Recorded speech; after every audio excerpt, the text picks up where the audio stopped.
मेरे प्यारे देशवासियों, नमस्कार। कोरोना के प्रभाव से हमारी मन की बात भी अछूती नहीं रही है। जब मैंने पिछली बार आपसे मन की बात की थी, तब पैसेंजर ट्रेनें बंद थी, बसें बंद थी, हवाई सेवा बंद थी। इस बार बहुत कुछ खुल चुका है। श्रमिक स्पेशल ट्रेनें चल रही हैं, अन्य स्पेशल ट्रेनें भी शुरू हो गई हैं। तमाम सावधानियों के साथ हवाई जहाज उड़ने लगे हैं। धीरे धीरे उद्योग भी चलना शुरू हुआ है, यानी अर्थव्यवस्था का एक बड़ा हिस्सा अब चल पड़ा है, खुल गया है। ऐसे में हमें और ज्यादा सतर्क रहने की आवश्यकता है। 2 गज की दूरी का नियम हो, मुंह पर मास्क लगाने की बात हो सके तो वहां तक घर में रहना हो, ये सारी बातों का पालन, उसमें जरा भी ढिलाई नहीं बरतनी चाहिए। देश में सबके सामूहिक प्रयासों से कोरोना के खिलाफ लड़ाई बहुत मजबूती से लड़ी जा रही है। जब हम दुनिया की तरफ देखते हैं तो हमें अनुभव होता है कि वास्तव में भारतवासियों की उपलब्धि कितनी बड़ी है। हमारी जनसंख्या ज्यादातर देशों से कई गुना ज्यादा है। हमारे देश में चुनौतियां भी भिन्न प्रकार की हैं, लेकिन फिर भी हमारे देश में कोरोना उतनी तेजी से नहीं फैल पाया जितना दुनिया के अन्य देशों में फैला। कोरोना से होने वाले मृत्यु दर भी हमारे देश में काफी कम है। जो नुकसान हुआ है उसका दुख हम सबको है, लेकिन जो कुछ भी हम बचा पाए हैं वो निश्चित तौर पर देश की सामूहिक संकल्प शक्ति का ही परिणाम है। इतने बड़े देश में हर एक देशवासी ने खुद इस लड़ाई को लड़ने की ठानी है। ये पूरी मुहिम पीपल ड्रिवन है। साथियों, देशवासियों की संकल्प शक्ति के साथ एक और शक्ति इस लड़ाई में हमारी सबसे बड़ी ताकत है, वो है देशवासियों की सेवा शक्ति। वास्तव में इस महामारी के समय हम भारतवासियों ने ये दिखा दिया है कि सेवा और त्याग का हमारा विचार केवल हमारा आदर्श नहीं है, बल्कि भारत की जीवन पद्धति है। और हमारे यहां तो कहा गया है, सेवा परमो धर्मः। सेवा स्वयं में सुख है, सेवा में ही संतोष है। आपने देखा होगा कि दूसरों की सेवा में लगे व्यक्ति के जीवन में कोई डिप्रेशन या तनाव कभी नहीं दिखता। उसके जीवन में, जीवन को लेकर उसके नजरिए में भरपूर आत्मविश्वास, सकारात्मकता और जीवंतता प्रतिपल नजर आती है।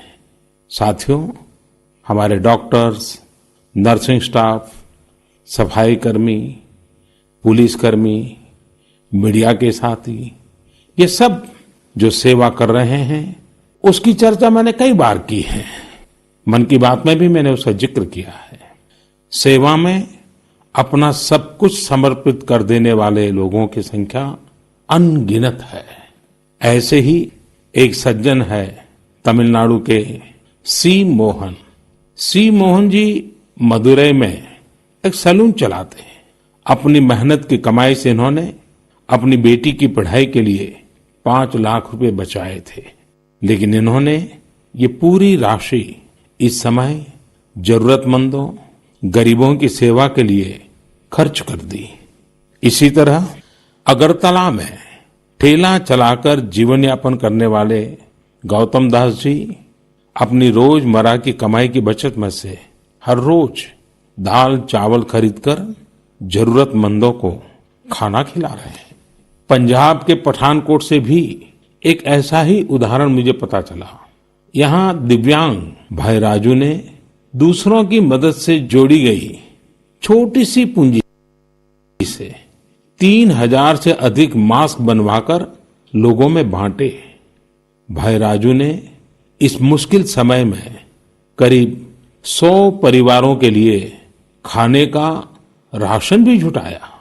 देश के सभी इलाकों से विमेन सेल्फ हेल्प ग्रुप के परिश्रम की भी अनगिनत कहानियां इन दिनों हमारे सामने आ रही है। गांवों में, छोटे कस्बों में हमारी बहनें, बेटियां हर दिन हजारों की संख्या में मास्क बना रही हैं। तमाम सामाजिक संस्थाएं भी इस काम में इनका सहयोग कर रही हैं। साथियों, ऐसे कितने ही उदाहरण हर दिन दिखाई और सुनाई पड़ रहे हैं। कितने ही लोग खुद भी मुझे नमो ऐप और अन्य माध्यमों के जरिए अपने प्रयासों के बारे में बता रहे हैं। कई बार समय की कमी के चलते मैं बहुत से लोगों का, बहुत से संगठनों का, बहुत सी संस्थाओं का नाम नहीं ले पाता हूं। सेवा भाव से लोगों की मदद कर रहे ऐसे सभी लोगों की मैं प्रशंसा करता हूं, उनका आदर करता हूं, उनका तहे दिल से अभिनंदन करता हूं। मेरे प्यारे देशवासियों, एक और बात जो मेरे मन को छू गई है वो है संकट की इस घड़ी में इनोवेशन। तमाम देशवासी गांवों से लेकर शहरों तक, हमारे छोटे व्यापारियों से लेकर स्टार्टअप तक, हमारी लैब्स कोरोना के खिलाफ लड़ाई में नए नए तरीके इजाद कर रहे हैं, नए नए इनोवेशन कर रहे हैं। जैसे नासिक के राजेंद्र यादव का उदाहरण बहुत दिलचस्प है। राजेंद्र जी नासिक में सतना गांव के किसान हैं। अपने गांव को कोरोना संक्रमण से बचाने के लिए उन्होंने अपने ट्रैक्टर से जोड़कर एक सैनिटाइजेशन मशीन बना ली है और ये इनोवेटिव मशीन बहुत प्रभावी तरीके से काम कर रही है। इसी तरह मैं सोशल मीडिया में कई तस्वीरें देख रहा था। कई दुकानदारों ने 2 गज की दूरी के लिए दुकान में बड़े पाइपलाइन लगा लिए हैं, जिसमें एक छोर से वो ऊपर से सामान डालते हैं और दूसरी छोर से ग्राहक अपना सामान ले लेते हैं। इस दौरान पढ़ाई के क्षेत्र में भी कई अलग अलग इनोवेशन शिक्षकों और छात्रों ने मिलकर किए हैं। ऑनलाइन क्लासेस, वीडियो क्लासेस, उसको भी अलग अलग तरीकों से इनोवेट किया जा रहा है। कोरोना की वैक्सीन पर हमारी लैब्स में जो काम हो रहा है उस पर तो दुनिया भर की नजर है और हम सबकी आशा भी। किसी भी परिस्थिति को बदलने के लिए इच्छा शक्ति के साथ ही बहुत कुछ इनोवेशन पर भी निर्भर करता है। हजारों सालों की मानव जात की यात्रा लगातार इनोवेशन से ही इतने आधुनिक दौर में पहुंची है। इसलिए इस महामारी पर जीत के लिए हमारी ये विशेष इनोवेशंस भी बहुत बड़ा आधार है। साथियों, कोरोना के खिलाफ लड़ाई का यह रास्ता लंबा है। एक ऐसी आपदा जिसका पूरी दुनिया के पास कोई इलाज ही नहीं है, जिसका कोई पहले का अनुभव भी नहीं है, तो ऐसे में नई नई चुनौतियां और उसके कारण परेशानियां हम अनुभव भी कर रहे हैं। ये दुनिया के हर कोरोना प्रभावित देश में हो रहा है और इसलिए भारत भी इससे अछूता नहीं है। हमारे देश में भी कोई वर्ग ऐसा नहीं है जो कठिनाई में ना हो, परेशानी में ना हो। और इस संकट की सबसे बड़ी चोट अगर किसी पर पड़ी है तो हमारे गरीब, मजदूर, श्रमिक वर्ग पर पड़ी है। उनकी तकलीफ, उनका दर्द, उनकी पीड़ा शब्दों में नहीं कही जा सकती। हम में से कौन ऐसा होगा जो उनकी और उनके परिवार की तकलीफों को अनुभव न कर रहा हो। हम सब मिलकर इस तकलीफ को, इस पीड़ा को बांटने का प्रयास कर रहे हैं। पूरा देश प्रयास कर रहा है। हमारे रेलवे के साथी दिन रात लगे हुए हैं। केंद्र हो, राज्य हो, स्थानीय स्वराज की संस्थाएं हो, हर कोई दिन रात मेहनत कर रहे हैं। जिस प्रकार रेलवे के कर्मचारी आज जुटे हुए हैं, वे भी एक प्रकार से अग्रिम पंक्ति में खड़े कोरोना वॉरियर्स ही है। लाखों श्रमिकों को ट्रेनों से और बसों से सुरक्षित ले जाना, उनके खाने पीने की चिंता करना, हर जिले में क्वारंटाइन केंद्रों की व्यवस्था करना, सभी की टेस्टिंग, चेकअप, उपचार की व्यवस्था करना, ये सब काम लगातार चल रहे हैं और बहुत बड़ी मात्रा में चल रहे हैं।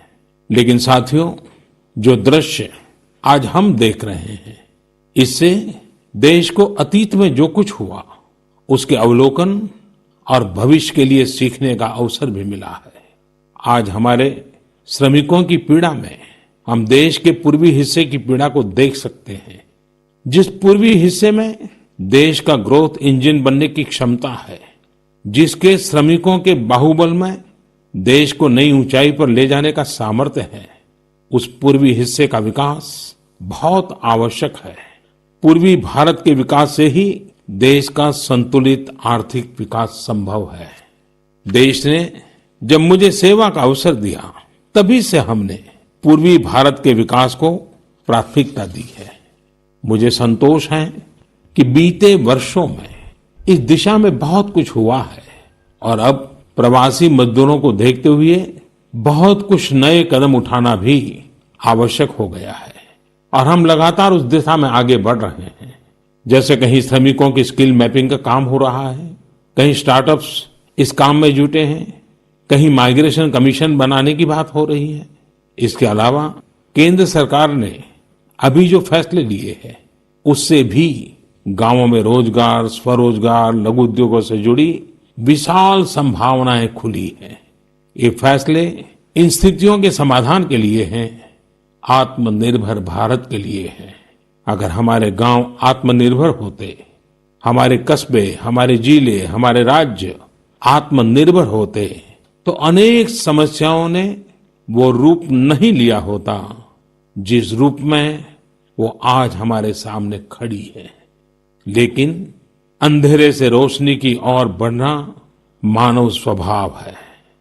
तमाम चुनौतियों के बीच मुझे खुशी है कि आत्मनिर्भर भारत पर आज देश में व्यापक मंथन शुरू हुआ है। लोगों ने अब इसे अपना अभियान बनाना शुरू किया है। इस मिशन का नेतृत्व देशवासी अपने हाथ में ले रहे हैं। बहुत से लोगों ने तो ये भी बताया है कि उन्होंने जो जो सामान उनके इलाके में बनाए जाते हैं, उनकी एक पूरी लिस्ट बना ली है। ये लोग अब इन लोकल प्रोडक्ट्स को ही खरीद रहे हैं और वोकल फॉर लोकल को प्रमोट भी कर रहे हैं। मेक इन इंडिया को बढ़ावा मिले, इसके लिए सब कोई अपना अपना संकल्प जता रहा है। बिहार के हमारे एक साथी श्रीमान हिमांशु ने मुझे नमो ऐप पर लिखा है कि वो एक ऐसा दिन देखना चाहते हैं जब भारत विदेश से आने वाले आयात को कम से कम कर दे, चाहे पेट्रोल, डीजल, ईंधन का आयात हो, इलेक्ट्रॉनिक आइटम्स का आयात हो, यूरिया का आयात हो या फिर खाद्य तेल का आयात हो। मैं उनकी भावनाओं को समझता हूं।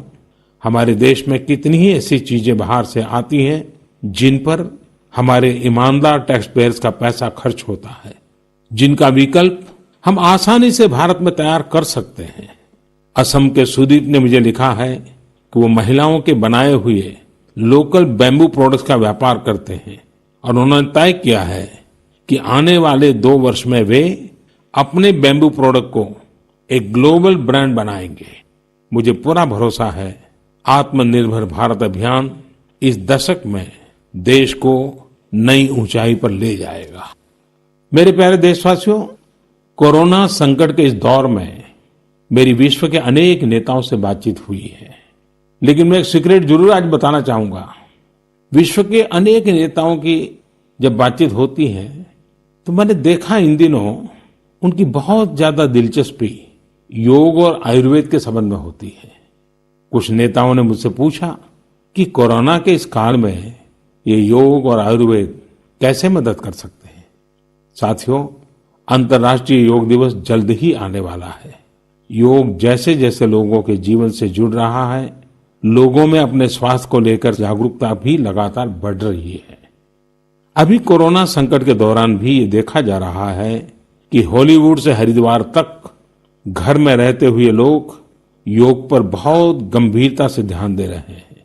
हर जगह लोगों ने योग और उसके साथ साथ आयुर्वेद के बारे में और ज्यादा जानना चाहा है, उसे अपनाना चाहा है। कितने ही लोग जिन्होंने कभी योग नहीं किया, वे भी या तो ऑनलाइन योग क्लास से जुड़ गए हैं या फिर ऑनलाइन वीडियो के माध्यम से भी योग सीख रहे हैं। सही में योग कम्युनिटी, इम्यूनिटी और यूनिटी सबके लिए अच्छा है। साथियों, कोरोना संकट के इस समय में योग आज इसलिए भी ज्यादा अहम है क्योंकि ये वायरस हमारे रेस्पिरेटरी सिस्टम को सबसे अधिक प्रभावित करता है। योग में तो रेस्पिरेटरी सिस्टम को मजबूत करने वाले कई तरह के प्राणायाम है, जिनका असर हम लंबे समय से देखते आ रहे हैं। ये टाइम टेस्टेड टेक्निक्स हैं, जिसका अपना अलग महत्व है। कपालभाति और अनुलोम विलोम प्राणायाम से अधिकतर लोग परिचित होंगे, लेकिन भस्त्रिका, शीतली, भ्रामरी जैसे कई प्राणायाम के प्रकार है, जिसके अनेक लाभ भी है। वैसे आपके जीवन में योग को बढ़ाने के लिए आयुष मंत्रालय ने भी इस बार एक अनोखा प्रयोग किया है। आयुष मंत्रालय ने माय लाइफ माय योग नाम से अंतर्राष्ट्रीय वीडियो ब्लॉग उसकी प्रतियोगिता शुरू की है। भारत ही नहीं, पूरी दुनिया के लोग इस प्रतियोगिता में हिस्सा ले सकते हैं। इसमें हिस्सा लेने के लिए आपको अपना 3 मिनट का एक वीडियो बना करके अपलोड करना होगा। इस वीडियो में आप जो योग या आसन करते हुए वो करते हुए दिखाना है और योग से आपके जीवन में जो बदलाव आया है उसके बारे में भी बताना है। मेरा आपसे अनुरोध है, आप सभी इस प्रतियोगिता में अवश्य भाग लें और इस नए तरीके से अंतर्राष्ट्रीय योग दिवस में आप हिस्सेदार बनिए। साथियों, हमारे देश में करोड़ों करोड़ गरीब दशकों से एक बहुत बड़ी चिंता में रहते आए हैं। अगर बीमार पड़ गए तो क्या होगा? अपना इलाज कराएं या फिर परिवार के लिए रोटी की चिंता करें?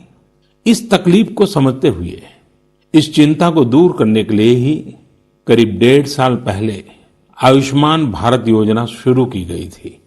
कुछ ही दिन पहले आयुष्मान भारत के लाभार्थियों की संख्या 1 करोड़ के पार हो गई है। 1 करोड़ से ज्यादा मरीज मतलब देश के 1 करोड़ से अधिक परिवारों की सेवा हुई है। 1 करोड़ से ज्यादा मरीज का मतलब क्या होता है मालूम है? 1 करोड़ से ज्यादा मरीज मतलब नॉर्वे जैसा देश, सिंगापुर जैसा देश, उसकी जो टोटल जनसंख्या है उससे 2 गुना लोगों को मुफ्त में इलाज दिया गया है। अगर गरीबों को अस्पताल में भर्ती होने के बाद इलाज के लिए पैसे देने पड़ते, इनका मुफ्त इलाज नहीं हुआ होता, तो उन्हें एक मोटा मोटा अंदाज है करीब करीब 14,000 करोड़ रुपए से भी ज्यादा अपनी जेब से खर्च करने पड़ते हैं। आयुष्मान भारत योजना ने गरीबों के पैसे खर्च होने से बचाए हैं। मैं आयुष्मान भारत के सभी लाभार्थियों के साथ साथ मरीजों का उपचार करने वाले सभी डॉक्टरों, नर्सेज और मेडिकल स्टाफ को भी बधाई देता हूं। आयुष्मान भारत योजना के साथ एक बहुत बड़ी विशेषता पोर्टेबिलिटी की सुविधा भी है। पोर्टेबिलिटी ने देश को एकता के रंग में रंगने में भी मदद की है। यानी बिहार का कोई गरीब अगर चाहे तो उसे कर्नाटका में भी वही सुविधा मिलेगी जो उसे अपने राज्य में मिलती। इसी तरह महाराष्ट्र का कोई गरीब चाहे तो उसे इलाज की वही सुविधा तमिलनाडु में मिलती। इस योजना के कारण किसी क्षेत्र में जहां स्वास्थ्य की व्यवस्था कमजोर है, वहां के गरीब को देश के किसी भी कोने में उत्तम इलाज कराने की सहूलियत मिलती है। साथियों, आप ये जानकर हैरान रह जाएंगे कि 1 करोड़ लाभार्थियों में से 80% लाभार्थी देश के ग्रामीण इलाकों के हैं। इनमें भी करीब करीब 50% लाभार्थी हमारी माताएं, बहनें और बेटियां हैं। इन लाभार्थियों में ज्यादातर लोग ऐसी बीमारियों से पीड़ित थे जिनका इलाज सामान्य दवाओं से संभव नहीं था। इनमें से 70% लोगों की सर्जरी की गई है। आप अनुमान लगा सकते हैं कि कितनी बड़ी तकलीफों से इन लोगों को मुक्ति मिली है। मणिपुर के चुरा चांदपुर में 6 साल के बच्चे केलेनसांग, उसको भी इसी तरह आयुष्मान योजना से नया जीवन मिला है। केलेनसांग को इतनी छोटी उम्र में ब्रेन की गंभीर बीमारी हो गई। इस बच्चे के पिता दिहाड़ी मजदूर हैं और मां बुनाई का काम करती हैं। ऐसे में बच्चे का इलाज कराना बहुत कठिन हो रहा था, लेकिन आयुष्मान भारत योजना से अब उनके बेटे का मुफ्त इलाज हो गया है। कुछ इसी तरह का अनुभव पुडुचेरी की अमूर्था वल्ली जी का भी है। उनके लिए भी आयुष्मान भारत योजना संकट मोचक बनकर आई है। अमूर्था वल्ली जी के पति की हार्ट अटैक से दुखद मृत्यु हो चुकी है। उनके 27 साल के बेटे जीवा को भी हार्ट की बीमारी थी। डॉक्टर्स ने जीवा के लिए सर्जरी की सलाह दी थी, लेकिन दिहाड़ी मजदूरी करने वाले जीवा के लिए अपने खर्च से इतना बड़ा ऑपरेशन करवाना संभव ही नहीं था। लेकिन अमूर्था वल्ली ने अपने बेटे का आयुष्मान भारत योजना में रजिस्ट्रेशन करवाया और 9 दिनों बाद बेटे जीवा के हार्ट की सर्जरी भी हो गई। साथियों, मैंने आपको सिर्फ 3-4 घटनाओं का जिक्र किया। आयुष्मान भारत से तो ऐसी 1 करोड़ से अधिक कहानियां जुड़ी हुई है। ये कहानियां जीते जागते इंसानों की हैं। दुख तकलीफ से मुक्त हुए हमारे अपने परिवारजनों की है। आपसे मेरा आग्रह है, कभी समय मिले तो ऐसे व्यक्ति से जरूर बात करिएगा जिसने आयुष्मान भारत योजना के तहत अपना इलाज कराया हो। आप देखेंगे कि जब एक गरीब बीमारी से बाहर आता है तो उसमें गरीबी से लड़ने की भी ताकत नजर आने लगी है। और मैं हमारे देश के ईमानदार टैक्स पेयर से कहना चाहता हूं, आयुष्मान भारत योजना के तहत जिन गरीबों का मुफ्त इलाज हुआ है, उनके जीवन में जो सुख आया है, संतोष मिला है, उस पुण्य के असली हकदार आप भी हैं। हमारा ईमानदार टैक्स पेयर भी इस पुण्य का हकदार है। मेरे प्यारे देशवासियों, एक तरफ हम महामारी से लड़ रहे हैं तो दूसरी तरफ हमें हाल में पूर्वी भारत के कुछ हिस्सों में प्राकृतिक आपदा का भी सामना करना पड़ा है। पिछले कुछ हफ्तों के दौरान हमने पश्चिम बंगाल और उड़ीसा में सुपर साइक्लोन अम्फान का कहर देखा। तूफान से अनेकों घर तबाह हो गए, किसानों को भी भारी नुकसान हुआ। हालात का जायजा लेने के लिए मैं पिछले हफ्ते उड़ीसा और पश्चिम बंगाल गया था।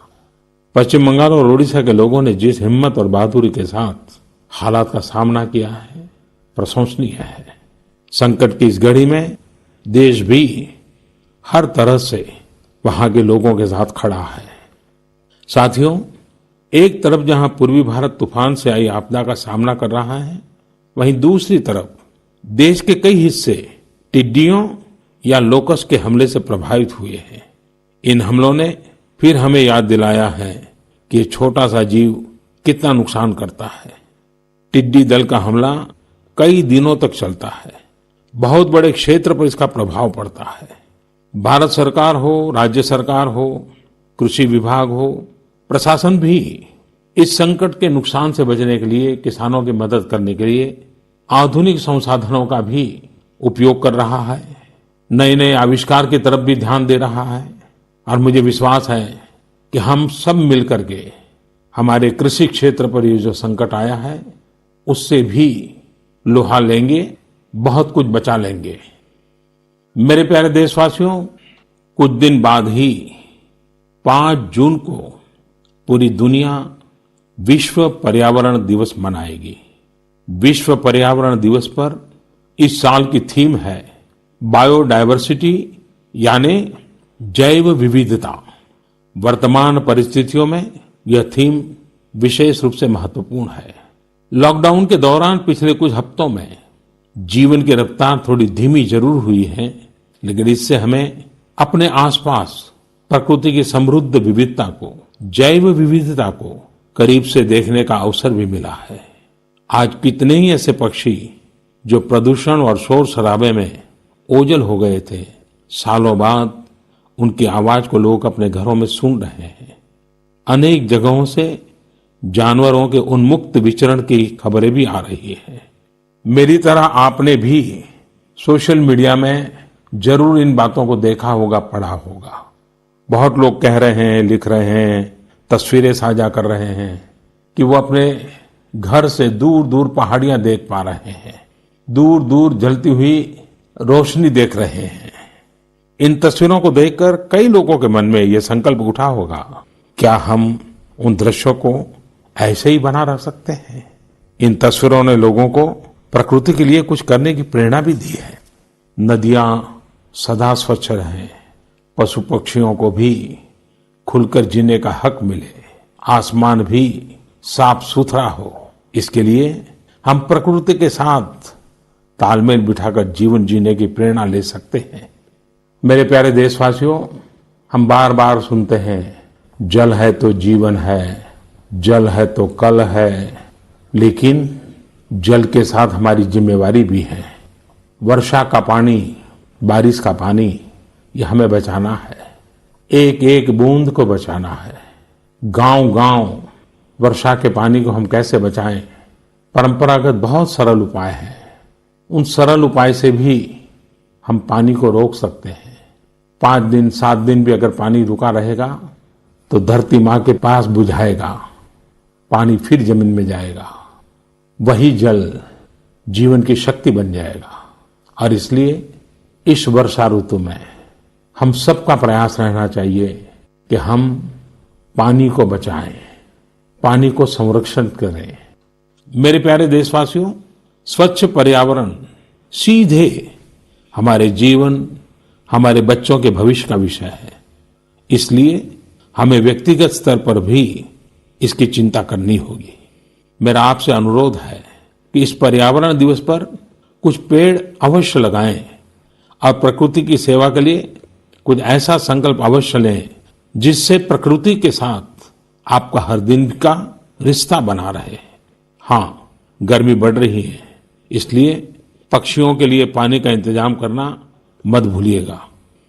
साथियों, हम सबको ये भी ध्यान रखना होगा कि इतनी कठिन तपस्या के बाद, इतनी कठिनाइयों के बाद देश ने जिस तरह हालत संभाला है उसे बिगड़ने नहीं देना है। हमें इस लड़ाई को कमजोर नहीं होने देना है। हम लापरवाह हो जाएं, सावधानी छोड़ दें, ये कोई विकल्प नहीं है। कोरोना के खिलाफ लड़ाई अब भी उतनी ही गंभीर है। आपको, आपके परिवार को कोरोना से अभी भी उतना ही गंभीर खतरा हो सकता है। हमें हर इंसान की जिंदगी को बचाना है। इसलिए 2 गज की दूरी, चेहरे पर मास्क, हाथों को धोना, इन सब सावधानियों का वैसे ही पालन करते रहना है जैसे अभी तक करते आए हैं। मुझे पूरा विश्वास है कि आप अपने लिए, अपनों के लिए, अपने देश के लिए ये सावधानी जरूर रखेंगे। इसी विश्वास के साथ आपके उत्तम स्वास्थ्य के लिए मेरी हार्दिक शुभकामनाएं हैं। अगले महीने फिर एक बार मन की बात अनेक नए विषयों के साथ जरूर करेंगे। धन्यवाद।